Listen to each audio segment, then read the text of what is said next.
नमस्कार, मी doctor Girish Pote, fertility specialist. आज आपण बघूयात की ज्या स्त्रियांचं वय थोडंसं जास्ती आहे, म्हणजे 35 क्रॉस करून ज्या स्त्रिया गेलेल्या आहेत आणि त्यांना प्रेग्नन्सी हवी असेल तर आपण कशा प्रकारे प्रयत्न करू शकतो। साधारण 35 नंतर 40 पर्यंत स्त्रियांच्या शरीरातले जी स्त्रीबीज आहेत ते हळूहळू कमी होत जातात। स्त्रीबीज कमी होत गेली की त्यांची प्रेग्नंट राहायची शक्यताही हळूहळू कमी होऊन जाते। पण आजकालची जी लाईफस्टाईल आहे की लग्न उशिरा होतात, करिअर असतं सुरुवातीला, त्याच्यामुळे मग लग्न उशिरा होतात, लग्न झाल्यानंतर सेटलमेंट, त्याच्यानंतर प्रेग्नन्सीचा प्लॅन होतो। तर साधारण स्त्रियांचं वय 35-36 होऊन जातं या सगळ्या गोष्टी होईपर्यंत। बऱ्याचशा स्त्रियांना प्रेग्नन्सी राहते, पण काही स्त्रियांना प्रेग्नन्सी राहायला याच्यामध्ये अडचणी येतात। अशा स्त्रियांसाठी आपण काय प्लॅन करू शकतो, तर ह्यांच्यामध्ये आपण AMH नावाची एक टेस्ट करतो, ज्याच्यामध्ये आपल्याला त्यांच्या ओव्हरीमध्ये म्हणजे अंडाशयामध्ये किती स्त्रीबीज शिल्लक आहेत याचा थोडासा आपल्याला अंदाज येतो। जर हे AMH फार कमी झाला असेल अशा स्त्रियांमध्ये, तर अशा स्त्रियांमध्ये एग किंवा स्त्रीबीज मिळण्याची शक्यता कमी होऊन जाते। जर स्त्रीबीज खूपच कमी झाली असतील तर आजकाल एक नवीन पद्धत आली आहे, त्याला आपण ओव्हेरियन PRP असं म्हणतो।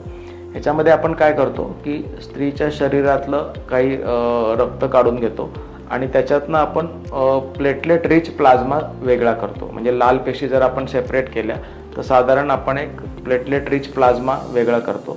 हे प्लेटलेट रिच प्लाझ्मा किंवा PRP आपण स्त्रीच्या लॅप्रोस्कोपी करून तिच्या ओव्हरीमध्ये आपण इंजेक्शनद्वारे सोडतो।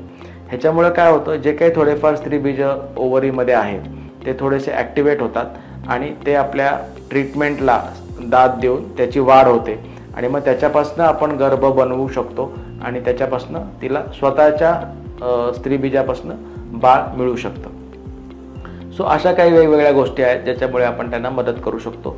अजून एक दुसरा असा पर्याय आहे, ही ट्रीटमेंट थोडीशी कॉस्टली असल्यामुळे दुसरे पण ह्याला काही पर्याय आहेत। आपण काही पेशंटला डोनर स्त्रीबीज घेऊन, म्हणजे डोनर स्त्रियांचे स्त्रीबीज घेऊन त्या गर्भ तयार करून त्यांच्या पिशवीमध्ये सोडू शकतो। आता समजा स्त्रीचं वय 40 आहे किंवा 42 आहे, तिचे स्त्रीबीज पूर्ण संपलेले आहेत किंवा तिची पाळी पूर्ण गेलेली आहे, ज्याला आपण मेनोपॉज असं म्हणतो। पाळी गेल्यानंतर सुद्धा प्रेग्नन्सी राहू शकते। अशा पेशंटसाठी आपण काय करू शकतो, तर आपण अशा पेशंटसाठी डोनर स्त्रीबीज घेतो। डोनर स्त्रीबीज म्हणजे काय करतो आपण, तर ज्या स्त्रीचं वय साधारण 25 ते 30 वयोगटातलं आहे, जिला स्वतःचं 1 किंवा 2 हेल्दी बाळं आहेत, अशा स्त्रीचं आपण काय करतो, 10 दिवस इंजेक्शन देऊन स्त्रीबीज बाहेर काढतो आणि ही बाहेर काढलेली स्त्रीबीज आपण डोनेट करतो म्हणजे ज्या स्त्रीला गरज आहे अशा स्त्रीच्या नावावरती आपण ती स्त्रीबीज डोनेट करतो आणि मग त्या स्त्रीबीजांमध्ये शुक्राणू सोडून गर्भ बनवून आपण, जरी त्या बाईची पाळी गेली असेल तरी तिच्या गर्भपिशवीला आपण औषधांनी तयार करतो आणि तिचे लायनिंग चांगलं तयार करून त्याच्यामध्ये गर्भ सोडतो आणि तिला प्रेग्नन्सी राहू शकते। म्हणजे पाळी गेली म्हणजे आपल्याला इथून पुढे कधीच बाळ होणार नाही असं अजिबात नाही आहे। पाळी गेली तरीही तुम्हाला बाळ होऊ शकतं। आता IVF लॉ प्रमाणे, जो नवीन ART लॉ आहे त्याच्याप्रमाणे, स्त्रियांचं वय 50 आणि पुरुषांचं वय 55 पर्यंत आपण IVF करू शकतो। 50 एकदा वय क्रॉस केलं स्त्रीने आणि पुरुषाने 55 क्रॉस केलं की अशा जोडप्याला आपल्याला IVF करता येत नाही। अशा पद्धतीने जरी वय वाढलं असेल तरी वेगवेगळ्या पद्धतीने आपण प्रेग्नन्सी राहण्यासाठी मदत करू शकतो। धन्यवाद।